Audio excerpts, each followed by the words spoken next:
দুম্বার খামার একটি লাভজনক খামার হতে পারে যদি আপনি সঠিকভাবে পরিকল্পনা ও ব্যবস্থাপনা করেন। নিচে একটি সাধারণ হিসাব ও খামার পদ্ধতির ধারণা তুলে ধরা হল। ১. খামার পদ্ধতি। প্রাথমিক প্রস্তুতি। জমি ৫-১-০ কাঠা বা তার বেশি, যত বেশি তত ভালো। ঘর নির্মাণ। বাঁশ, টিন বা আধাপাকা ঘর। খাবার, ঘাস, খৈল, ভুসি, চালের কুড়া, লবণ, খনিজ ও পানি। টিকা ও চিকিৎসা। সময়মতো টিকা এবং পশু ডাক্তার। সংখ্যা ১-০টি মাদি ও ১টি পুরুষ দুম্বা দিয়ে শুরু। ২. খরচের হিসাব। প্রথম বছর। ৩. আয়ের হিসাব। প্রথম বছর শেষে ১ দুম্বাকে রোগমুক্ত ও সুস্থ রাখার জন্য কিছু গুরুত্বপূর্ণ পরিচর্যা ও প্রতিরোধমূলক ব্যবস্থা গ্রহণ করা প্রয়োজন।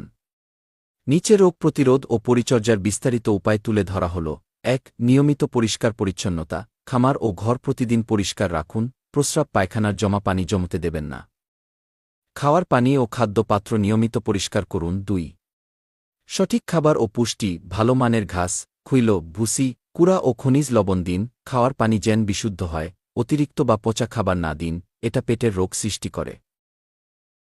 দুম্বার খামার শুরু করার আগে ও পরিচালনার সময় কিছু গুরুত্বপূর্ণ পরামর্শ মেনে চললে আপনি সহজে সফলতা পেতে পারেন।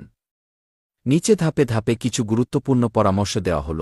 ১. খামার শুরু করার আগে প্রশিক্ষণ নিন। স্থানীয় প্রাণিসম্পদ অফিস বা খামারিদের থেকে প্রাথমিক প্রশিক্ষণ নিন। পরিকল্পনা করুন, কোটি দুম্বা দিয়ে শুরু করবেন, খাবারের উৎস, ঘর নির্মাণ, বাজার কোথায়, এসব আগেই নির্ধারণ করুন। ভালো জাত বেছে নিন। রোগ প্রতিরোধী ও দ্রুত বর্ধনশীল জাত, যেমন কর্ডোফান, বারবেরি বা স্থানীয়ভাবে পরিচিত জাত বেছে নিন। এগ্রো টিভি হাসরাতি চ্যানেলটি সাবস্ক্রাইব করে রাখুন প্রতিদিন নতুন নতুন প্রতিবেদন পেতে। দুম্বার বাচ্চা আছে, তাড়াতাড়ি যোগাযোগ করুন।